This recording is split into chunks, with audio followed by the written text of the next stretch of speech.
The second WCW Slamboree was held in the spring of 1994, live from the Philadelphia Civic Center, celebrating legends of pro wrestling's years gone by. Rick Rude temporarily regained the WCW International World title from Sting on a Japanese tour, but due to the controversial nature of the finish, Commissioner Nick Bockwinkel stripped Rude of the championship and attempted to return it to Sting. However, Sting refused to accept it unless he could defeat Vader, who had been scheduled to meet Rude later in the night. Rude was unable to compete due to the injury he sustained in his match with Sting in Japan, which effectively ended his in-ring wrestling career. Meanwhile, WCW World Heavyweight Champion, Ric Flair is set to meet Colonel Parker's mystery opponent with the anticipation of Hulk Hogan's arrival. Could tonight be the night the two legendary figures who had dominated the last decade of pro wrestling finally have a face-off? Cactus Jack seizes another opportunity at the Nasty Boys tag title as he joins Kevin Sullivan as a replacement for Dave Sullivan, while Johnny B. Bad challenges Steve Austin for his United States Championship. Dustin Rhodes goes at it with Bunkhouse Buck again in a bull rope match this time. Terry Funk takes on Tully Blanchard in a Legends contest, and the living legend, Larry Zbyszko takes on the television champion, Lord Steven Regal in a non-title bout.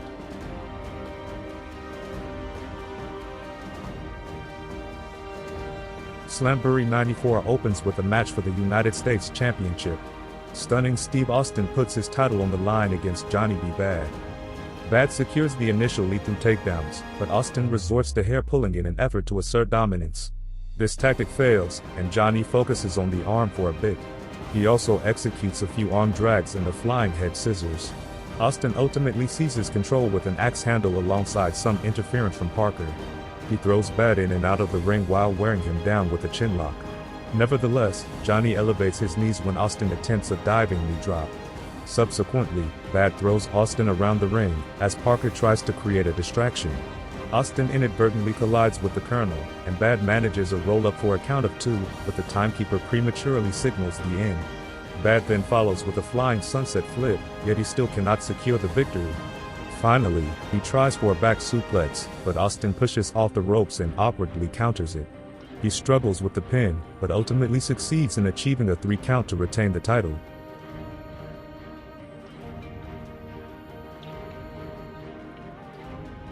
A Legends Showdown is next, pitting the unpredictable former NWA World Champion, Terry Funk versus former Four Horsemen member, Tully Blanchard. Funk throws his chaps at Tully, and they start fighting. Funk grabs items that aren't secured, such as crutches and a piece of wood. He drops Blanchard onto it and also delivers a DDT on the ramp. Then, he executes another pile driver on Tully and attempts a moonsault, but fails. Referee Nick Patrick gets knocked out when Funk counters a whip, so Terry picks up a chair. He tries to pile drive Tully off the turnbuckles onto the chair, but Blanchard resists. Terry awkwardly perches on the chair as Tully clings to the ropes. Nick Patrick recovers and attempts to intervene in the chaotic fighting, but Tully punches him. Funk then seizes his branding iron and tries to twist it around Tully's head. Patrick finally reaches his limit and decides to disqualify both competitors. Funk is unfazed. He moves into the crowd, takes Straw Hat Guy's hat, drops an elbow on it, and then headbutts it while carrying it around in his mouth.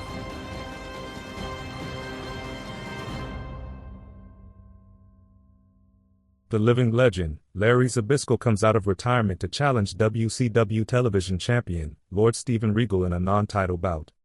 Regal stalls for a while, but Larry takes him down to the mat. He also gives Steven a spinning back kick, so Regal regroups. Larry keeps using underhanded tactics to lock Regal in holds, so Regal makes an amazing-looking annoyed expression. He fires back with forearms and uppercuts on Larry and also uses William as a distraction. Regal then blocks a backslide and puts Larry in a modified surfboard stretch. Then, Larry answers with punches and forearms and a sleeper, but Regal gives him a jawbreaker. William also nails Larry with the umbrella. However, Zbyszko reverses a butterfly suplex into a pin for the surprise victory.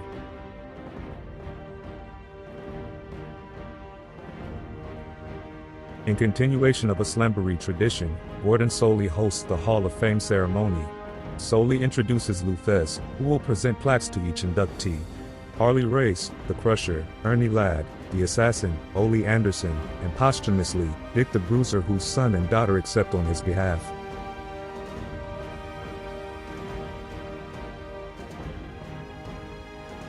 Dustin Rhodes and Bunkhouse Buck face off in a bull rope match in the next contest.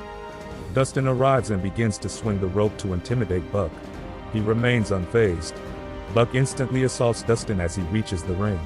They fight down to the floor, and Dustin hangs Buck over the ropes. Then, he pulls him inside and binds the rope around Buck's wrist before they exchange punches. The fans chant for blood, while Dustin pulls the rope into Buck's groin and lashes him. Buck manages to place a foot on the rope, which prompts Rhodes to target the leg and wrap it around the post. He also presses the cowbell into Buck's knee, but Buck seizes the bell and strikes Dustin's back. He then covers Dustin's head with his shirt and continues whipping him. Subsequently, Buck secures Dustin to the ring post and strikes various parts of Rhodes' body with the bell. Dustin counters 10 punches with an atomic drop, but referee Nick Patrick gets knocked out in the process. Parker seizes the opportunity to interfere, but it backfires, and Dustin scores a hit on Buck with the cowbell for the victory. After the match, Terry Funk sneaks down to the ring and strikes Dustin with his branding iron. He and Buck assault Dustin. He is bleeding from the branding iron. Funk and Buck attempt to execute a spike pile driver on Dustin, but the officials arrive to intervene. They ultimately persuade the stud stable to leave and do their utmost to conceal the blood, but it's splattered all over the mat.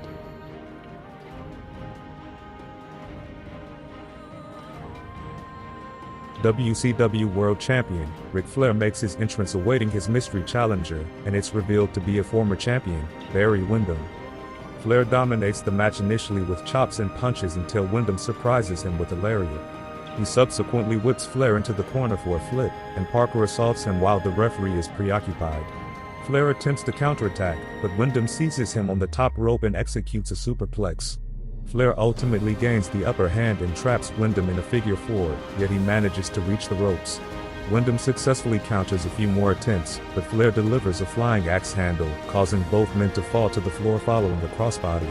After that, Rick defends against another Windham comeback and additional interference from Parker before executing a slingshot sunset flip.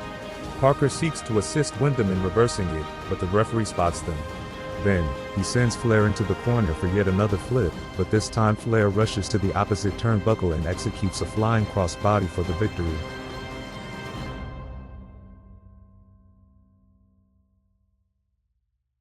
In the next contest, former Philadelphia Flyers legend, Dave Schultz, the Broad Street Bully, serves as the special guest referee.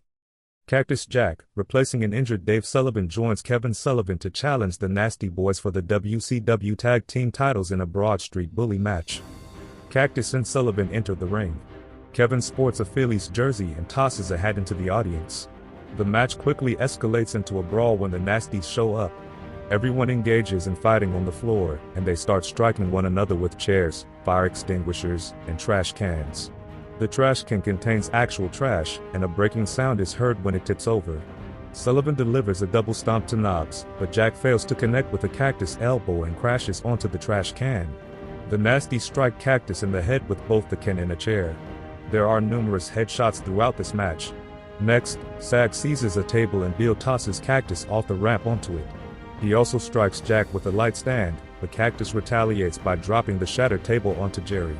Sags then brings Cactus back to the ring and executes a flying elbow, but fails to make a cover. He shoves Dave Schultz and attempts to wield his hockey stick, prompting Schultz to fight back. He pulls Sags' shirt over his head and punches him before Jack strikes Sags with the hockey stick. Jack then performs a cover, and Schultz counts to 3 very quickly. Sags assaults Cactus after the match concludes. He strikes him with the hockey stick, prompting Max Payne to show up with a guitar. Max smashes it over the back of Sag's head, and the crowd goes wild. Cactus, Max, and Sullivan then pursue Knobs away from the ring, but Dave Sullivan appears on crutches and strikes Knobs.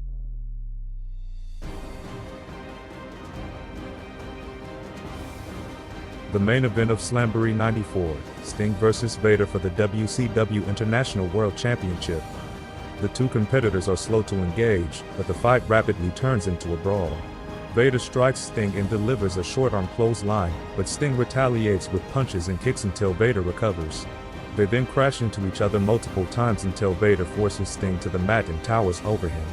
Vader also executes a few Vader bombs and an avalanche attack before trapping Sting in a leg grapevine. He assaults Sting's leg for a time before the match turns into a brawl once more. Unfortunately, Randy Anderson is taken out when Sting misses a clothesline aimed at Vader. Vader follows up with a chokeslam, but there's no official to count.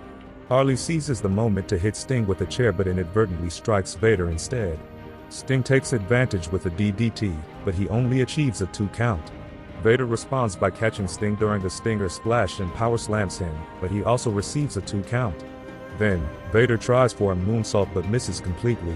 Sting goes for the cover, and Harley attempts a flying headbutt, but Sting dodges, causing Race to land on Vader. Sting seizes the opportunity to execute a flying splash and secures the victory.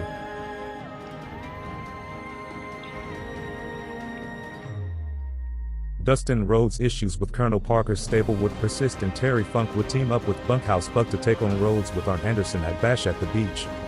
Lord Steven Regal would be successful in defense of the television title against Larry Zbyszko at Clash of the Champions 27, where Cactus Jack and Kevin Sullivan retained the tag team championships against the Nasty Boys.